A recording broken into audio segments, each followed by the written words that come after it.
Cette magnifique Rolex Datejust 36 mm, lunettes cannelées, bracelet jubilé, par Hugo, 19 ans les amis, étudiant en horlogerie, Exactement. passionné de montres. Donc là c'est la vraie passion, on n'est pas dans la spéculation, on n'est pas dans le bling bling, on est dans la vraie passion. Donc on peut aimer Rolex et être dans la vraie passion pour Tout à faire fait. taire les mauvaises langues.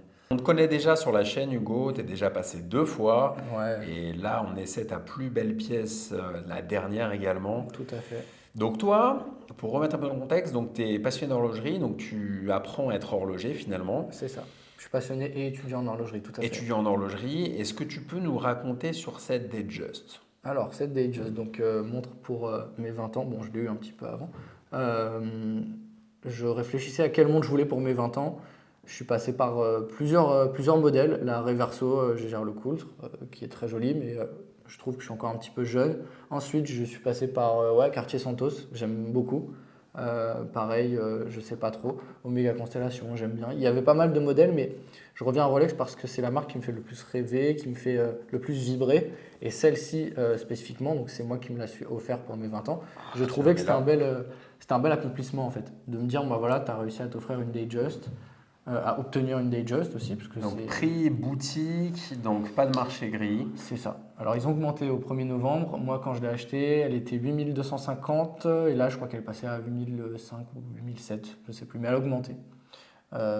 Donc jubilé cannelé, fond vert menthe, que en fait bah, j'ai flashé sur le fond et c'est ce qui a fait que je me suis dit allez on part sur une Datejust parce que le fond vert menthe, je cherchais quand il y avait encore peu de vidéos sur YouTube, tu vois, des petits shorts ou des petites vidéos pour avoir les reflets, essayer de voir un peu ce cadran. Pour l'anecdote, il existe sur la 31 mm ce cadran. C'est pas vraiment une nouveauté entre guillemets, mais il n'était pas Il dispo sur la existait sur la 36. 31 déjà, Ouais, depuis quelques années? sur la femme 31, ouais, il existait. Alors en vidéo, j'ai l'impression que c'est le même verre. Peut-être que Ah, certains vont me dites-nous corriger, en commentaire mais pour moi si. c'est le même.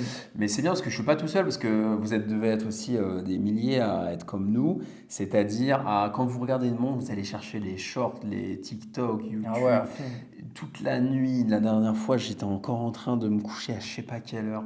J'étais entre l'iPad, l'iPhone, l'ordi, etc. pour regarder des vidéos de montres. Après, je me fais engueuler à chaque fois. Je suis totalement KO. Le lendemain, j'ai les yeux éclatés. Et la première chose que je fais quand je me réveille, c'est que je reprends la tablette et je regarde les vidéos de Non montres. mais Et limite, si j'ai pas fait un rêve dans la nuit. Donc, laisse-moi un commentaire si tu es un peu comme moi. Déjà qu'il y en a qui dorment avec leur montre, c'est ce que j'ai déjà fait avec l'Air King. Je suis pas le seul. On peut dire fond vert, parce que tu sais, j'avais dit fond vert à un moment et je m'étais fait tacler. Il y a une personne qui m'a dit non, non, c'est cadran vert, t'as pas le droit de dire fond vert. bah, Est-ce que tu peux dire fond vert, toi qui es étudiant en horlogerie? Ou non, alors le vrai terme c'est cadran. Et ouais, Et quand on dit fond, nous quand on dit fond, on parle du plus fond de du boîte. fond de boîte, qui est donc cette pièce-là qui vient refermer la montre.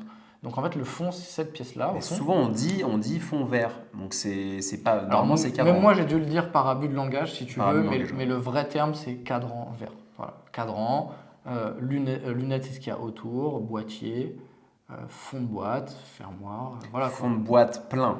Ouais, tout à fait. Fond de boîte plein pour l'étanchéité et puis avec comment dire, le crantage propre à Rolex où il faut la clé Rolex pour ouvrir le fond de T'as boîte. déjà ouvert une Rolex? Moi non, j'en ai pas eu l'occasion encore, bien que je pourrais en vrai, mais non, ça m'est pas encore arrivé. J'ai pas encore bossé sur des Rolex.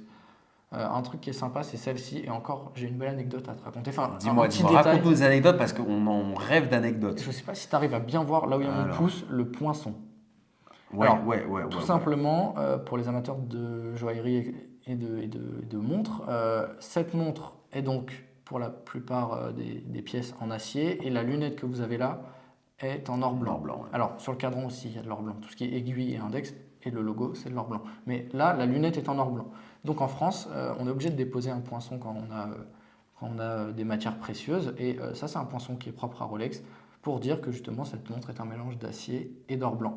Là où j'ai l'anecdote, c'est que j'ai un ami qui a acheté une Datejust, pareil, avec la lunette cannelée, mais pas chez Rolex, chez un revendeur qui vend des montres au gris, quoi, mais neuves. Sa montre, lorsqu'on a dîné ensemble, elle n'avait pas de poinçon. Comment ça se fait? Et ben, on était un peu. Moi, j'avais pas la réponse à ce moment-là. Il a contacté son revendeur et en fait, c'est que tout simplement sa montre n'est pas française. Et qu'en fait, c'est obligatoire que pour les montres qui sont françaises. d'avoir le poinçon dont je t'ai parlé. La sienne, elle vient de Genève, en Suisse, donc elle n'est pas poinçonnée en fait. Ah, ça, je savais pas. Ça, tu m'apprends quelque chose, je pense qu'on apprend à beaucoup de gens. Et c'est valable si tu as la lunette lisse aussi ou pas? Alors, si tu as la lunette lisse, c'est une lunette en acier, donc t'as pas de matière précieuse, donc t'as pas de poinçon. Mais tu as quand même sur les Sur le index, cadran, mais ça les compte aiguilles. pas. Ou alors peut-être que derrière le cadran, il y a le Ah, poinçon, ça compte tu pas. vois. Ok, bah, on va Mais regarder sur la mienne. Exact. Donc la mienne, qui est française aussi, hein, j'ai acheté en France, n'a pas le poinçon. donc voilà, ça fait une différence. Petite anecdote intéressante à raconter aussi. Ok, tu as une autre anecdote sur ta Rolex du coup? Ou un point que tu aimerais mettre en avant? Sur celle-ci, franchement, je parlerais bien du bracelet parce que le bracelet jubilé, C'est pas les mêmes rêves, je crois. sur la tienne et Ouais, sur la mienne, ouais. Je sais pas si c'est vu que la c'est une même taille. 41, il doit être plus large. Tu pars peut-être de 22 et moi de 20, tu vois, d'entrecorne. Mhm. Mais en tout cas, vraiment, ce bracelet, je souhaiterais parler du confort parce que moi qui ai donc cette OP bracelet Oyster, le bracelet Oyster, je le trouve déjà très confortable, mais honnêtement, c'est pas un mythe que le bracelet Jubilé est confortable. Il est vraiment super, super confortable. Il est vraiment articulé, mais on peut en faire ce qu'on veut. Et donc là, ma montre, elle est neuve, donc forcément, lorsqu'on la met comme ça, le bracelet reste droit. Mais Pas neuf, de stretch, comme on dit. voilà, mais neuf, vous avez quand même, voilà, j'arrive à le faire un peu jouer. Surtout sur les maillons du bas, en fait, qui sont plus souples que ceux du haut, qui sont plus rigides. Et donc, non, c'est super, super confortable, en plus d'être terriblement iconique, en fait. Le bracelet jubilé, c'est un mythe, on le reconnaît à des kilomètres sur un poignet, et je trouve que ça apporte vraiment le côté daily watch, en fait, le côté vraiment confort qu'on vient chercher pour la plupart quand ils achètent une Datejust. Voilà, on a la date, une montre qui est super confort, qui est très classe, qui peut se porter en toutes circonstances. Donc voilà, je tenais à accentuer ça au niveau du Et bracelet. tu préfères les Rolex classiques aux professionnels, toi ou... Écoute, non, je suis pas tranché. Ça s'est fait comme ça Parce que dans souvent, l'ordre de on ma parle beaucoup collection. des pros, tu vois. Moi, pour côtoyer beaucoup de possesseurs de Rolex et de faire pas mal de vidéos, comme vous le savez sur ton compte, c'est vrai que les montres pro, moi, je les vois plus, j'ai l'impression que c'est plus demandé, etc. Et la Datejust, alors l'OP, il y a une petite hype autour de l'OP parce qu'il y a des cadrans un peu sympas, etc. Ouais. La Datejust, c'est pas la montre que je vois le plus. Pourtant, c'est celle qui est le plus vendue Et par ouais, Rolex, et hein. ouais, et ouais, ouais, Mais ouais. peut-être que les amateurs, on va dire, de montres préfèrent les montres pro. Mais après, moi, c'est le cadre en verre sur lequel Ah, j'ai c'est vrai que tu vois flashé, les quoi. aficionados, parfois sur les forums, dont je vais pas du tout, hein, parce qu'il n'y a pas forcément la bienveillance sur les forums Facebook et compagnie. Ils sont plutôt là à regarder les différentes rêves de Submariner, de GMT, etc. Et on n'est pas trop sur ces montres classiques, ni sur la D-Date. Bon, la D-Date, c'est que des métaux précieux, elle est Tout beaucoup à plus fait. chère. Mais je trouve que la D-Date, elle est un peu occultée, elle est un peu sous-cotée, en France du moins, tu vois. Après, je pense que vraiment pour le coup, parce que c'est ouais, c'est un métaux précieux, que c'est un budget, moi j'adorerais qu'ils T'aimes sortent une bien toi la Day-Date. D-Date? Bah ouais, j'adorerais qu'ils la sortent en acier. Parce que là, tout de suite, je peux pas mettre Hmm. le prix d'une Et Day-Date. si tu Et étais puis, illimité, par exemple, tu vois, après, si je suis limité, quel Rolex t'aimerais avoir si il n'y avait pas de question de budget? en priorité, une Daytona. On considère qu'on peut tout avoir et que c'est pas Ouais, tout compliqué à avoir. avoir, ok? Et full budget, bah Daytona. Alors, une ref en acier, cadran noir. D'accord. Et j'ai un ami qui en a une en or jaune complète, avec un cadran, avec les sous-cadrans du chrono en champagne. Elle est magnifique, mais genre vraiment magnifique. Alors après, est-ce que sur mes poignets, avec on va dire mon teint de peau un peu clair, est-ce que le côté or jaune C'est m'irait? plutôt or rose, pourtant. Je sais Un peu pas. plus Parce que doux. tu vois, en bijoux, typiquement, j'adore l'or jaune en fait. Et je porte un peu d'or jaune. Mais en montre, mais ouais, Dayto or Tu jaune. préfères en jaune ou en rose en montre? En montre jaune quand même. Mais rose, un Daytona rose par exemple, c'est magnifique. Mais je me vois pas je me vois pas le porter quoi. Ah, c'est compliqué, hein. Et une Day-Date en or jaune, c'est magnifique aussi. Alors, moi, Et en rose cadran vert chiffre romain, là. ouais, Tu vois ouais, laquelle je c'est? vois très bien. Ouais, c'est joli, c'est très joli. Mais après, franchement, d'un point de vue des métaux ou quoi, moi, je suis vraiment plus classique acier, quoi. Mais celle-ci, elle est vraiment incroyable. Et le fait que ce soit en or blanc, enfin en or gris, la lunette, au soleil, tu dois avoir des reflets incroyables. Ouais, Est-ce que quand tu es chez toi ou quand tu es au soleil, parfois les reflets, ça en jette, tout quoi? à fait. Bah, tu pourras insérer des photos que les gens se Ouais, rendent compte avec les on va mettre des différentes photos, lumières. effectivement. Et tu vois une vraie différence au quotidien quand tu la portes et quand tu la regardes à l'air extérieur par rapport à une lunette lisse. Parce que moi, j'ai Complètement. jamais eu de cannelé, c'est pour ça que je te pose ces Alors, questions. il y a une vraie différence. moi, ce que j'aime bien aussi, c'est la regarder comme ça sur le flanc, on va dire, parce que tu te rends compte des cannelures, du coup, qui sont toutes vraiment polies, mais miroirs, quoi. Bon, là, je m'excuse, elle est portée régulièrement, cette montre, donc elle n'est pas parfaitement propre. Elle est neuve, elle n'a pas de rayures, mais je veux dire, elle est un petit peu sale, mais on arrive quand même à se rendre compte de toutes les facettes. C'est un peu comme un diamant, si tu veux. Tu as plein de facettes. La lumière Alors, dans une pierre, la lumière rentre. Dans une lunette, elle se réfléchit. Mais ça change tout, ouais. Parce que moi, si je compare avec celle-ci. Alors, elle brille aussi, hein. J'ai des belles photos où on voit vraiment Mais là, tu es plus toute la sur le lunette. cadran en fait. Là, tu vas plus regarder le Tout à cadran fait. et les index, En fait, bâtons. c'est ça. Alors que là, c'est la lunette déjà t'éblouit Mais quoi. c'est ce que je dis, c'est que celle-ci, c'est vraiment la Rolex pour moi, parce que c'est mon plaisir, c'est la symbolique qui est attachée à cette montre. Et celle-ci, c'est aussi pour moi, mais c'est surtout pour les autres, pour les reflets qu'elle va apporter, le côté où elle attire D'accord. l'œil juste par les reflets, en fait. Sans forcément que les gens y prêtent attention, c'est qu'elle fait tellement de reflets et de. Ouais, voilà, elle brille bien, que les gens ils regardent et ils disent ah ouais, c'est sympa et tout, elle est belle, machin. Donc c'est un peu ce que j'aime dire, voilà, la Rolex pour les autres, parce que ça attire l'œil. Et tu préfères, t'aimes les deux, hein, j'allais te demander laquelle tu Ouais. préfères entre les deux, mais. Franchement, je Et serais pas les capable de autres, et choisir. alors ton entourage, même si on s'en fout de ce que pense l'entourage, dans les retours que tu as, laquelle a le plus la cote? La Datejust. Et c'est des retours qui sont spontanés. C'est-à-dire que c'est même pas moi qui Hmm. leur dis ah, vous préférez laquelle? Non, non, ils me disent ah, j'adore, je préfère celle-ci à l'autre, machin.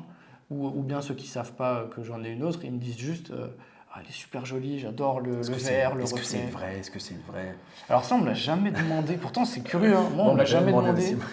Parce que je pense que les gens, ils Bah, ils sont. comprennent, t'es dans ce Je suis game-là, dans le milieu horloger, à donc. la fois au travail et à l'école, je sais de quoi je parle, Ouais, etc. ouais. Et puis, mais j'ai jamais eu ce. Ouais, Moi non plus, j'entends parfois. Tu sais, quand tu vois un article dans la presse, Mais tu bien vois, sûr. tout le monde demande, mais moi, on m'a jamais demandé si c'était vrai ou faux, c'est un peu bizarre.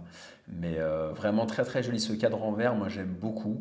Euh, le verre, c'est clivant, on aime ou on n'aime pas, ça a une personnalité, c'est quelque chose. Tu t'en lasserais un peu plus que le noir ou pas?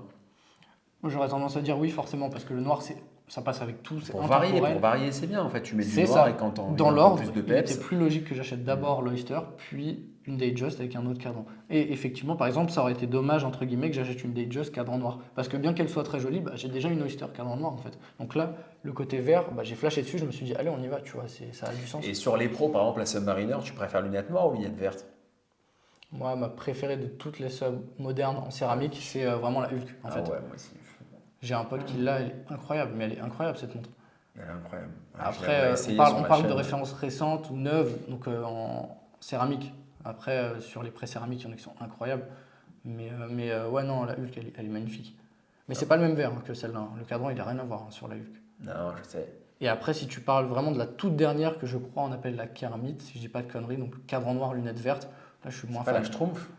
Je sais plus Attends. comment il l'appelle. Mais je Ah crois que non, c'est non, la. non, c'est la Kermit. La Kermit, c'était aussi le surnom qu'on disait à celle qui était la pré-céramique, quoi. Ouais, ouais, aussi, celle qui C'est était la pour le Kermit, la 50e. Schtroumpf, je dis n'importe quoi. La Schtroumpf, c'est celle, je crois, en or blanc et lunettes bleues, Oui, exact.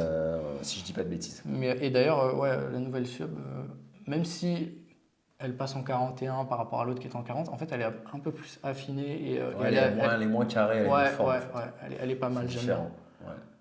Ouais. Très joli, hein. Dites-nous en commentaire ce que vous pensez de ce modèle. Si vous aimez, si vous aimez pas, si vous la voulez, si vous la porteriez. Interagissez. Voilà, on va la revoir au poignet de son Et je peux peut-être propriétaire. conclure avec une dernière précision, une anecdote qui peut être intéressante. Vas-y.